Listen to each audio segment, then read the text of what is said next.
No big introduction today. A repeat guest, a new interview with market wizard Tom Basso. Tom has been on this podcast, I don't know how many times, but there's a reason for that. Tom gives you that peaceful, easy feeling, and he always seems to have, how do I want to say this? Just the right way of thinking. If you can't learn something from Tom, his tone, his perspective, some insight, some factoid, there's something wrong with you. Without any further delay from me, let's jump right into my episode today with trend following trader Tom Basso.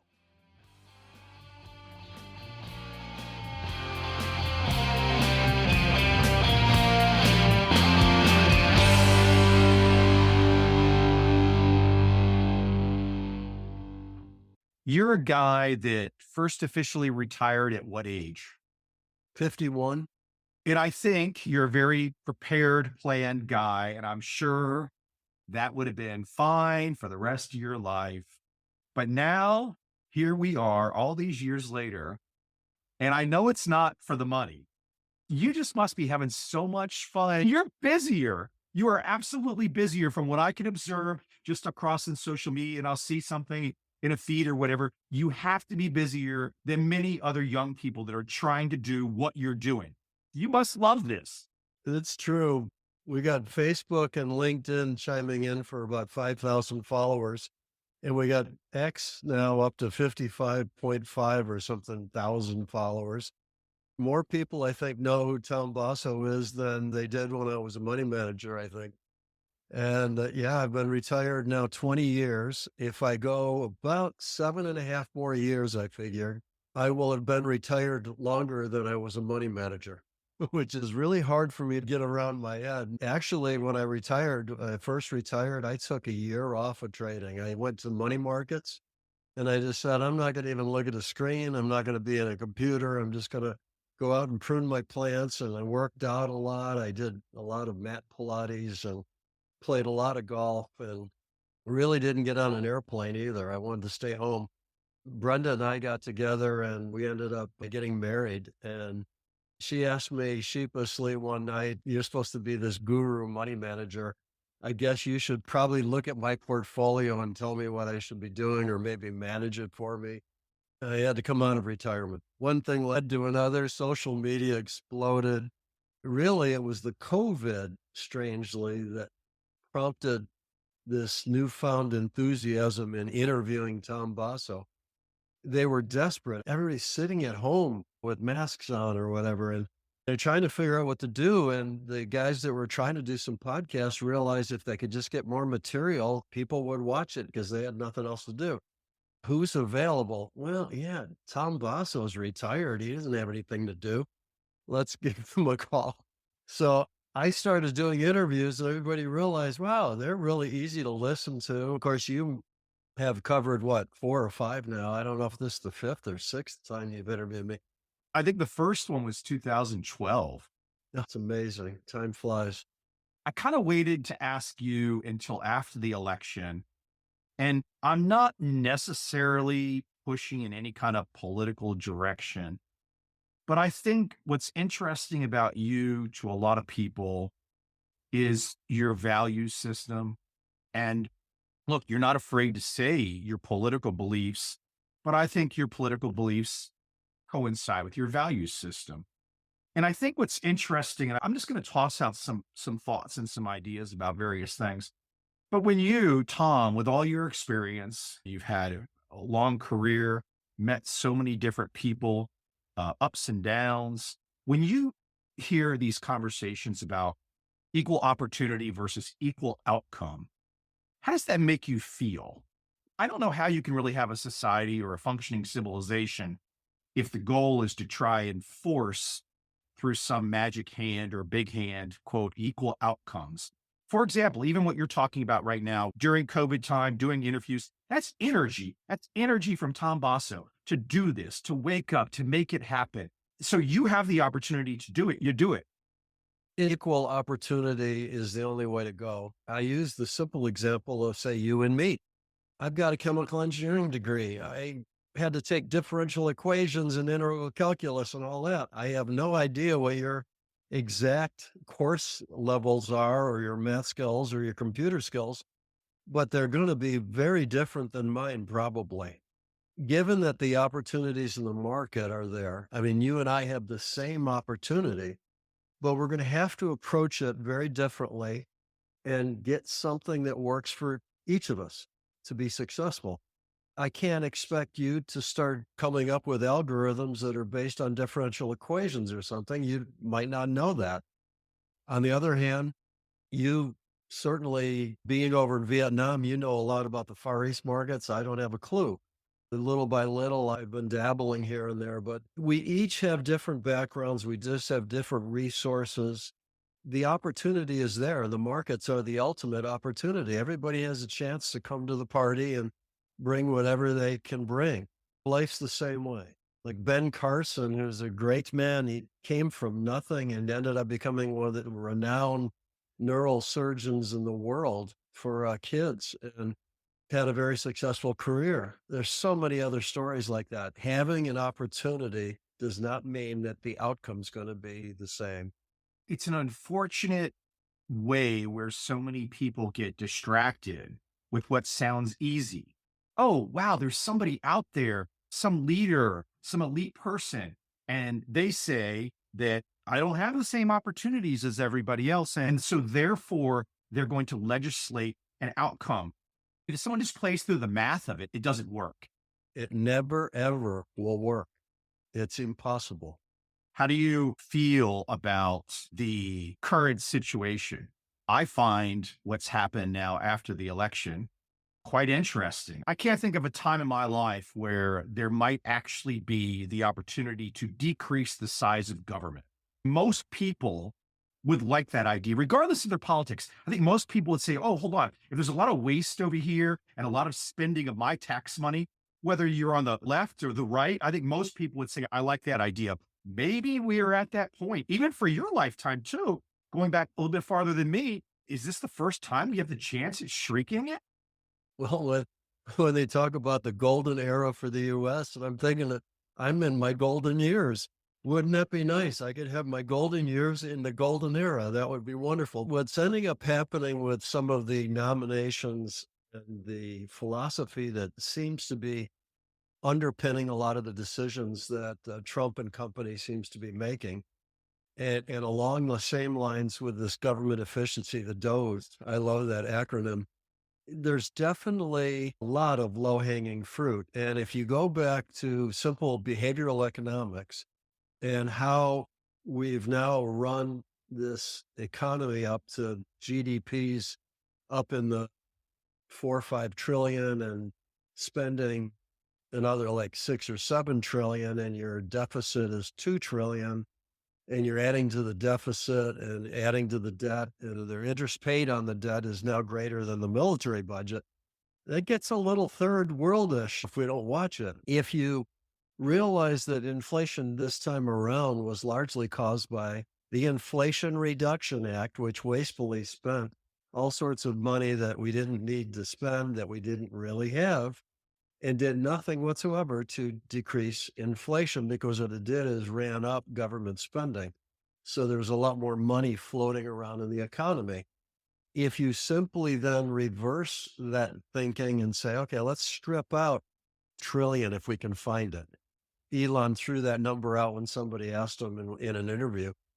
And that would be out of like a 7 trillion budget. So you'd be knocking out 30% maybe of the spending. By doing that, there's almost a worry that the economy will start contracting because it's so used to all this extra money washing around.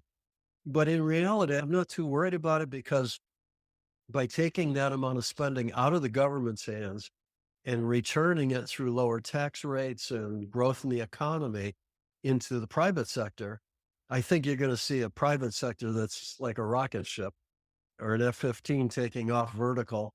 And you're going to see the government spending keep going down and down and down. And it's going to happen over time. You're not going to be able to take 2 trillion out of the US government tomorrow. It's going to take a little while.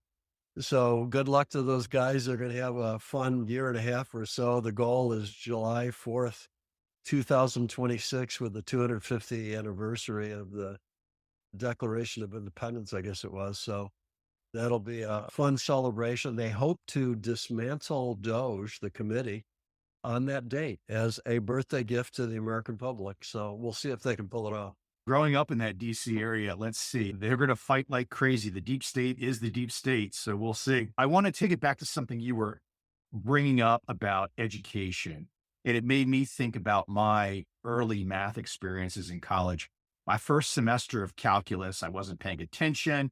I didn't really care. I have to admit, I got the big flag, the big F, which that was a motivation for the next 2 semesters where I got A's in it to figure it out and get into it. From your perspective, for a young man out there that is interested in trading or investing or whatnot, from my perspective, I still think it's the bread and butter, math, computer science. You can go do these other things, liberal arts degrees, which I did, which was a waste of time, or even an MBA in some respects. I found there was a ton of classes that were just never should have existed. And going back to your point, math, computer science, if one wants to get ahead, it's still that. I would agree with you, especially as an individual trader. I would go in the order of computer, math, in that order. You're going to have to process a lot of data, and computers can process it more efficiently. The simple math that's necessary to do, like a moving average, doesn't require that you take boundary value theorem and Fourier series analysis or something. So the math skills would be useful, but you don't need integral calculus to be able to trade. But you do need to move the data. And then I would add, because I get a lot of questions from a lot of new traders that want to get into the business. They want to manage other people's money. I did it for 28 years and retired, and don't miss it. They want to take it on and become a billionaire.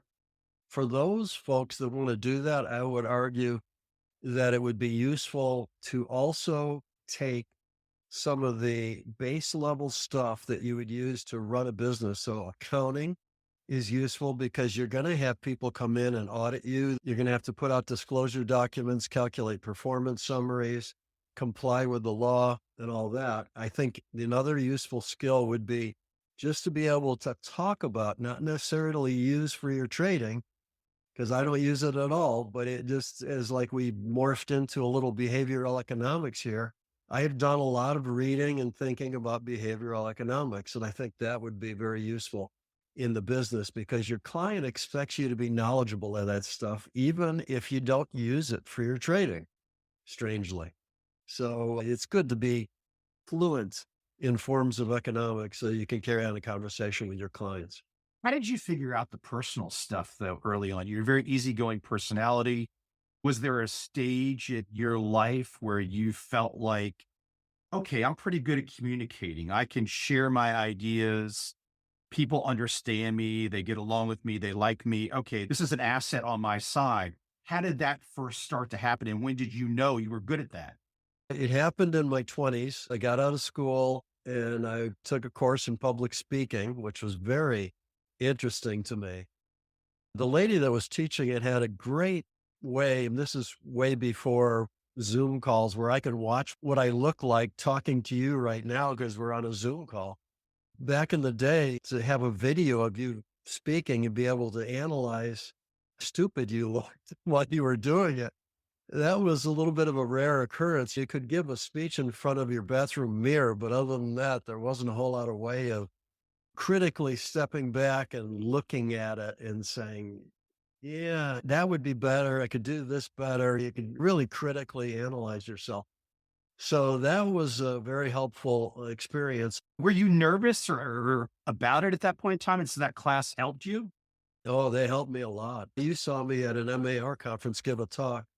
Before I took that course, this was a course that went on for like 12, 15 weeks.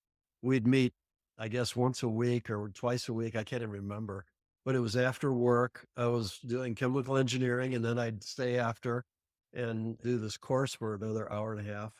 I learned a lot. I went from being okay trying to get through a talk in front of a group to, I think when I got done with that, I really felt like Mort Barrett's back in the day could have come up to me and said at an MAR conference, Tom, we just had so and so not make his plane and we've got a spot we've got to fill. Can you get up and just talk about the markets or strategies or whatever? With about 10, 15 minutes, I could jot down a few things and do a half an hour talk. Be totally comfortable with it. I love that feeling. That's a great feeling to have that. There was one other related incident or period right in the late 20s for me. I had to start marketing. And because of the nature of the business, everybody wanted to talk to me. I had to get on the plane and go to California, Florida, wherever the clients were, Arizona back in the day. I would carry on one-on-ones with these people. And a lot of times I'd have a broker introducing me to the client. We did a lot of tag teams with brokers. What ended up happening is I was always the sort of the nerd engineer in the meeting and knew the math and could answer all the tough questions. And somebody wants to throw heavy duty due diligence at me, it's not a problem. I know the answer, or I can develop an answer quickly. The broker, on the other hand, is sort of the guy that shakes hands, introduces people, and the salesman. I got a lot of experience listening to how the salesmen did their thing. And I also got a little bit of advice from some of these folks, or even from the clients. Hey, Tom, don't talk about stochastics. Don't talk about kurtosis in your normal curve. Don't talk standard deviations. Don't use those words. Be able to describe all that in a generic way that the way I looked at it, my dad could understand. He was a postman. He delivered mail. If I could get my dad to understand it, that's the level you got to get it at. I really worked hard at trying to say things about how I traded and how to manage risk and how to deal with volatility. And I did that all with very simple language. And that's probably served me well in a lot of interviews. Whatever one's domain expertise is, having it, there's like a natural confidence because the moment you're not thinking about being on stage, so to speak, and you're just in the flow state, you just feel comfortable because you know something and you know you can share something with other people, then it's quite easy to communicate. It is, really is. When I was given a book report in senior year of high school, I was trembling in front of 20 kids that I'd grown up with all my life in a small village on the west side of Syracuse. I was a basket case. That I came from that all the way to I could be in front of 1,000 people now, it wouldn't bother me. I've been on telecasts where there's tens of thousands of people watching. My trial by fire was age 21 on the communication aspect, and that was running for political office and running for mayor of the community that I lived in outside DC. The first thing you had to do was go around with a petition to get your name on the ballot. And so I was 21 running against a guy who was 72, who had been the mayor for 24, 28 years straight. That was an amazing experience because all the local ABC, NBC, CBS affiliates, Washington Post, you're on video. I have some VHS tapes buried somewhere of these interviews and whatnot. But it was an experience. It was the trial by fire. It was like, wow, if you can throw yourself into that, no one can be prepared for that. And then if you can come out on the other side, you're like, oh, wow, that was an experience too. Just that whole communicating with and seeing how the media works. And you know this too. Anyone listening right now, if you ever have the opportunity to deal with media, the first thing you should be thinking in the back of your head is they do not want to make you look good. That's usually not what they want. They want to find something to make you look bad. You've even noticed along the lines of what you were just saying, if you've noticed that Elon, after the bullet grazed Trump, and Elon sort of came around and said, this guy is for real. He's fight, fight, fight. He's really got his act together and I'm going to join the fray. He was thrust into this massive media thing. He's kind of definitely a nerd. He's a brilliant guy. I don't know where his IQ is, but he's probably you and me combined or something. You notice that when he first started, it was a little halting and It wasn't smooth, and he'd say a few little things, and then he'd wave goodbye and go off the stage or something. And now he's hanging out at the UFC fight with Trump, and he's putting on glasses to look like a nerd just to poke some fun at Mark Cuban. We're watching him in real time learn how to do it. Exactly. He's now becoming comfortable. He just figures, hey, he's going to be in Doge. Yeah, you got Vivek Ramaswamy, who's the smooth tongue orator. He was a professional speaker already, though. He was a pro already. Oh my God, he is unbelievable. He can rip off sentence after sentence that are so clear, so articulate. If the two of them ever have to give a press release from Doge, Vivek ought to do it. But I have to say, Elon's coming on and he's getting a lot better now at being able to do an interview or get up in front of a crowd. What's interesting about where you're kind of going with this with Elon, and for people that are observing this conversation, is the lack of fear. Okay, yeah, he's the richest guy in the world, but does the richest guy in the world want to look bad? He still gets out there and tries in public.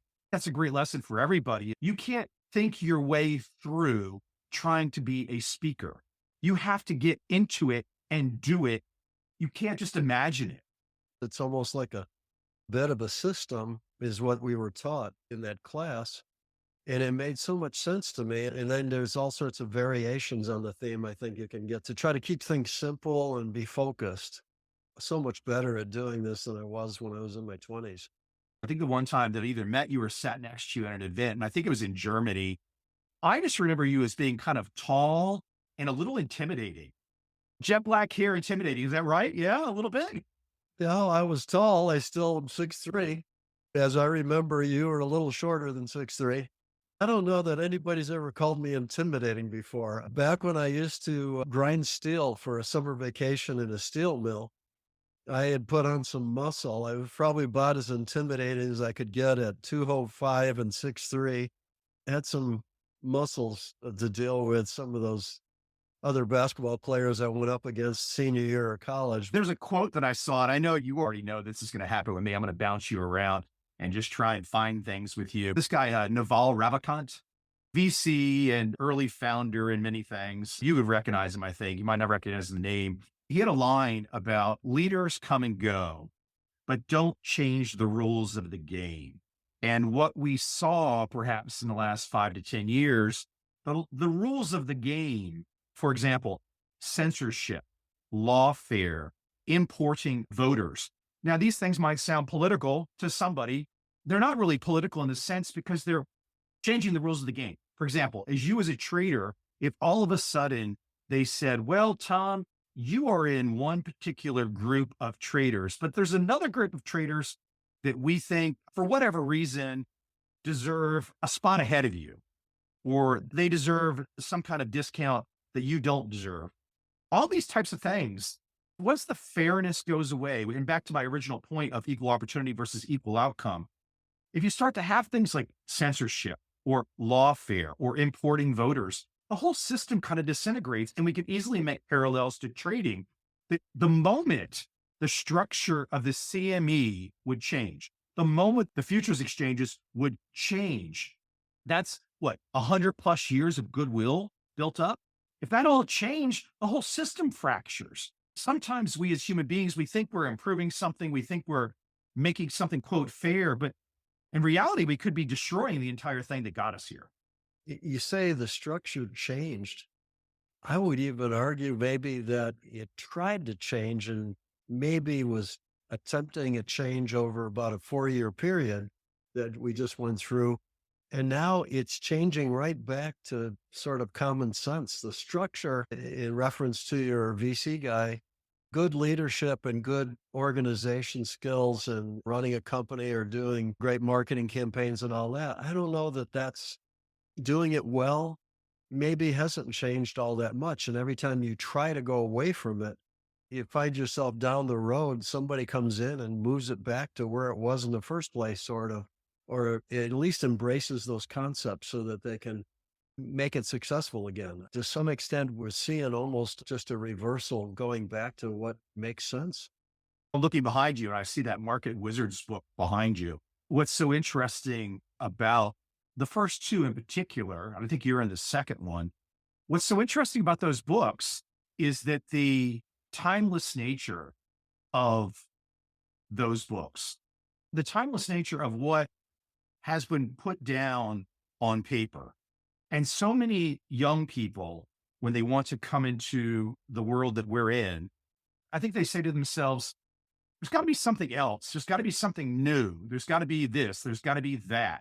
Those basic principles that you and many people put down so many moons ago, they don't change. I'm still using some math that I created for ourselves back at Trendstat days 45 years ago. Still using it today. Things change, sure. Data's coming in faster. Volatility is much higher. The computer ability to move vast quantities of orders and data is 1,000th of the speed that we moved it back in the 70s.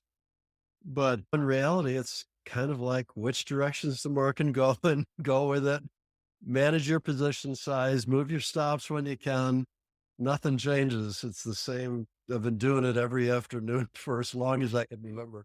How do you address the young person? Not that you care necessarily, but I know you like to persuade people to good insights, persuade them to good education. I'm sure there's plenty of young people out there that will watch this or listen and they hear you say, well, I'm using math, systems, thoughts that I put together, philosophies from 45 years ago. If they're 25 years old, they'll just glaze over and say, oh, that's just Tom. He's retired, talking about the good old days. And they just completely missed the point. If you have as a young person a certain arrogance to where somebody with more experience and more time says something, no ambiguity, 45 years ago, I'm using similar pieces. And if you as a young person immediately say to yourself, that's got to be wrong, versus saying, let me find out why he said that. A lot of people will choose the immediate, he's got to be wrong part, unfortunately. Some young kids will have a little bit of a back and forth on X and try to debate me a little bit on certain things. You're not saying you're trying to be perfect. You're just saying there is a certain amount of timeless wisdom that comes with markets and trading.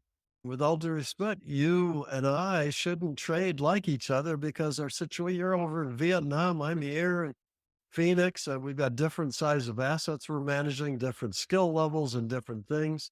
Why would it make sense for you and me to trade exactly like each other? But the overall approach, if you're in trend following headspace, is going to be similar. There might be the structure of how one. Yeah, similar, yes, but perhaps tweaked. Like trend following could be done on a 3-day indicator. It could be done on a 21-day indicator.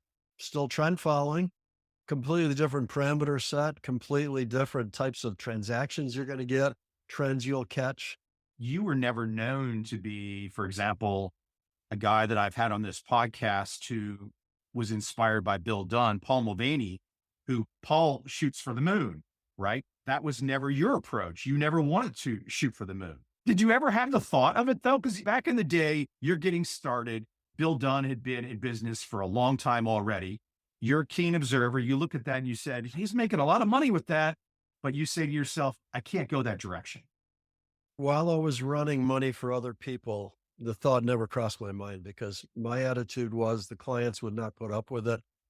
And I did not want to try to do one thing for the clients and another thing for me. There's too many potential legal conflict of interest, accounting nightmares that you get into. You got to make sure that you're not jumping in ahead of your client orders and you're front running, and you got all sorts of problems with the auditors coming in. I always ran my client money like I ran my own money. So now I retire. Well, then I take a year off. Then I come back and I start managing our portfolios. I've got a new wife. She's not familiar with what I'm doing at all. And so little by little, I'm bringing her up the education curve and explaining her account to her and the statements that come in so she can read them and understand what's going on. Little by little, I would say the only time that the thought crossed my mind of why don't I go for it a little bit more than I do was probably about right around COVID time.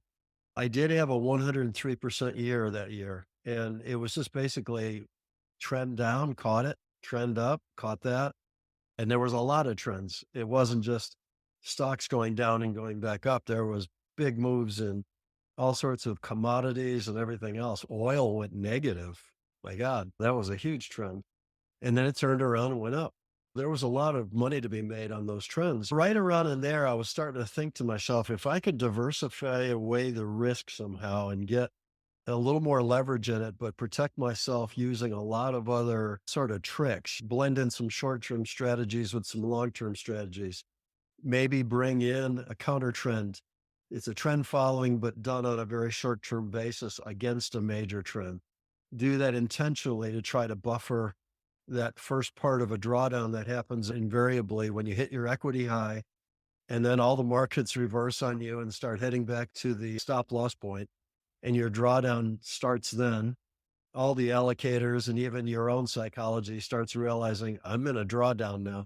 I looked at ways of trying to modify that to keep the line a little smoother. And if I could do that, what would be wrong with trying to leverage that up just a little bit to get the returns higher? Never, never really pulled the trigger on that.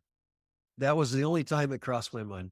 Let me take it back to something you brought up earlier with the young people looking to be fund managers, and it kind of fits with where you're going right now too.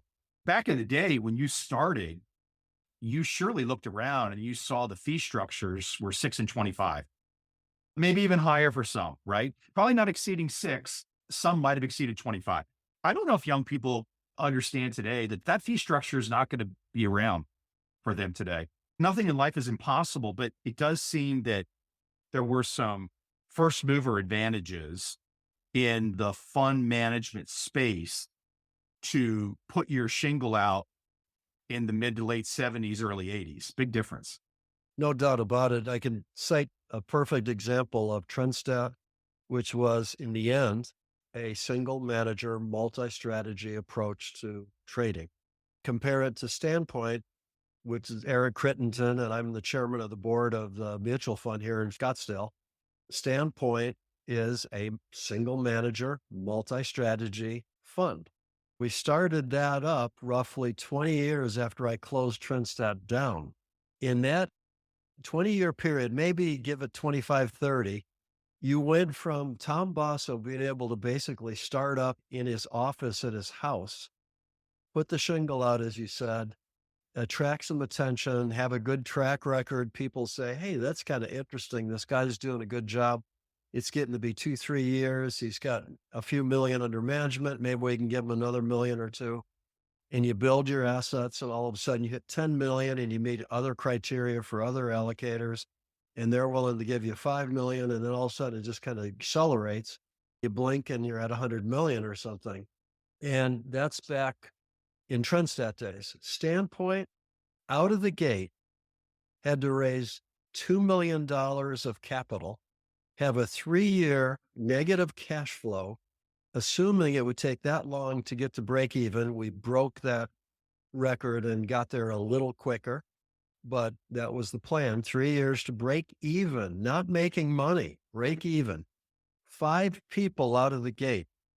We had compliance and accounting. We had trading. We had the computer department. We had Eric, who's the chief investment officer, marketing and operations. Each one of these people are still with the firm.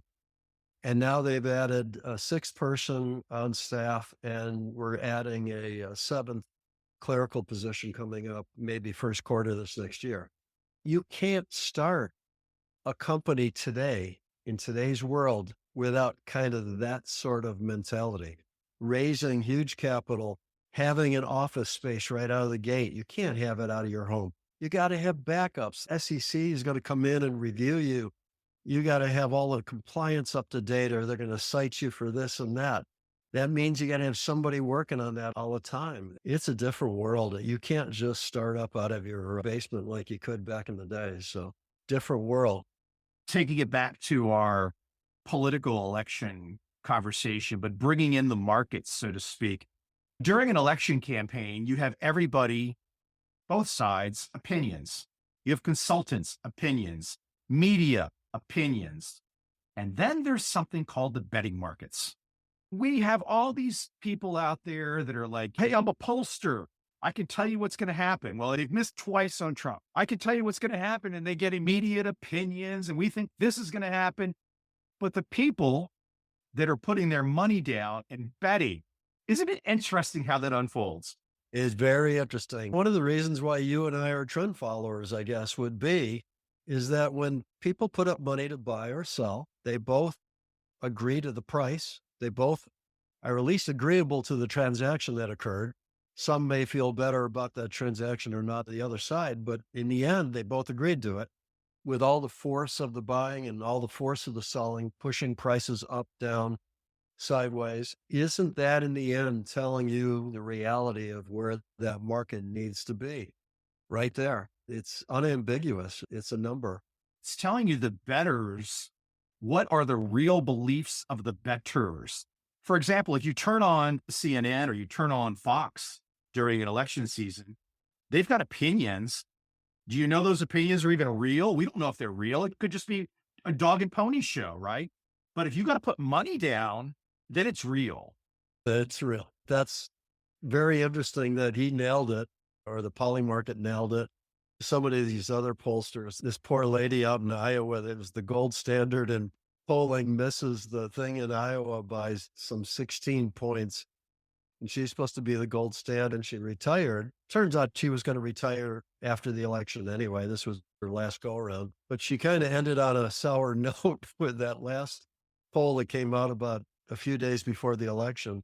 It's really hard because I don't know about a lot of my friends, but if you call me with a poll, not only do I not answer the poll, the number gets blocked. You're never going to get my opinion in a poll. There was another guy in the DC area, a professor, I think at American University. His name's Alan Lichtman. He was a far left guy, but he had done this prediction of the presidential race, I think in the last 10 or 11, and he was correct. And then he lost this one. So he blew out. You can find traders all over that have a strategy. They might win 10 times in a row due to luck. And then they bust out on trade number 11, and they don't necessarily assess what even happened. This guy, Al Lichtman, he's trying to say that Elon did something nefarious. His system is fine, but Elon did something nefarious. No. The system was wrong. You busted out. That's no good.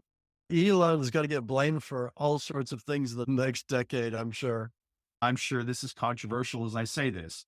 To me, so far, I guess things can change. He seems to be a genuine person. He seems to be an okay guy. Even if you think to yourself, he's not an okay guy, he's a bad guy. But then you still at least have to admire and be inspired by SpaceX, Tesla, PayPal. Those are just amazing. He is the Howard Hughes of the day, isn't he? He's a critical thinker and he reads voraciously. And I think what happens when you do that is one part of your brain's got perhaps some math in it. Another part might have some business acumen in it. It's sort of like artificial intelligence, but in his case, it's in a human brain where he's just absorbed vast quantities of data. I've read a lot of stuff, talked to a lot of people. I've been around the block a few times. I have times where my wife will say something to me and I'll say, well, that doesn't sound right. I think it's this. I'm thinking to myself, how do I know that? I don't remember how I would ever know that. Somewhere in my brain, I heard something or I connected it to this and it's built in there. And I think he has that on steroids. He can sit there and say, let's see, we can only get to Mars in a window. So we're going to have to launch like 250 rockets almost simultaneously to have all of those loads in the air on the way to reach the window so that when we get there, it all hopefully lands fairly successfully. We unpack all this stuff. We build a city. That's the only way you can do it. You can't send just 5 rockets and then wait for the next 250 days or whenever the window comes around again. The poor people are going to be starving to death on Mars by the time the next load of rockets comes in. He just thinks of stuff like that. We're going to have a rocket factory that chucks out rockets like crazy. Oh, we probably should try to catch those suckers when they try to land so that They don't smash themselves. That way we could reuse them. Wow, there's a concept. He just comes up with that stuff, and then he probably goes to his engineers and say, see if you can figure this out. So you make progress. He had a book recommendation or group of books he recommended the other day. And I bought 13 out of the 14 that he recommended. And those 13 out of 14 were all military or military history. The one that I didn't buy was the designer of the video game Doom. I didn't buy that one because I actually interviewed the guy in this podcast. So I said, I already know that story. You've interviewed some very interesting people. I loved your Steve Burns interview the other week. I listened to that myself and I just enjoyed it. I like listening to him. He's a straight shooter, a great trader. And I love hearing what he has to say. He's got a little bit of Southern accent. I have a little bit of Southern accent sometimes too, but I think sometimes the Southern accent feels down to earth and a little bit pleasing to the ear sometimes. Yours is a Southern DC. His is Alabama. My grandmother did not call me Michael. She was from Southern Virginia. She said, Mackle? There you go. There's your Southern right there. I never got as deep as she did. I will mess up on the y'all or the water. It's as bad as I go. Well, listen, Tom, I appreciate it. Great stuff. Whenever you feel the urge to talk, I'm happy. I will see you again soon. Yes, sir. I'll do it.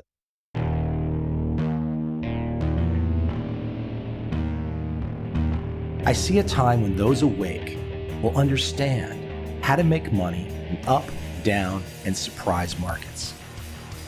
Whether new trader or experienced, college student or financial advisor, protecting against a crash or just trying to make a lot of money, trend following offers everyone an answer in uncertain times. To get started immediately, send me an email, michael@covel.com. I will send you the right trend following steps to take along with my free video. But if you want to buy and hold, trust the government and trust Wall Street, this is absolutely not for you.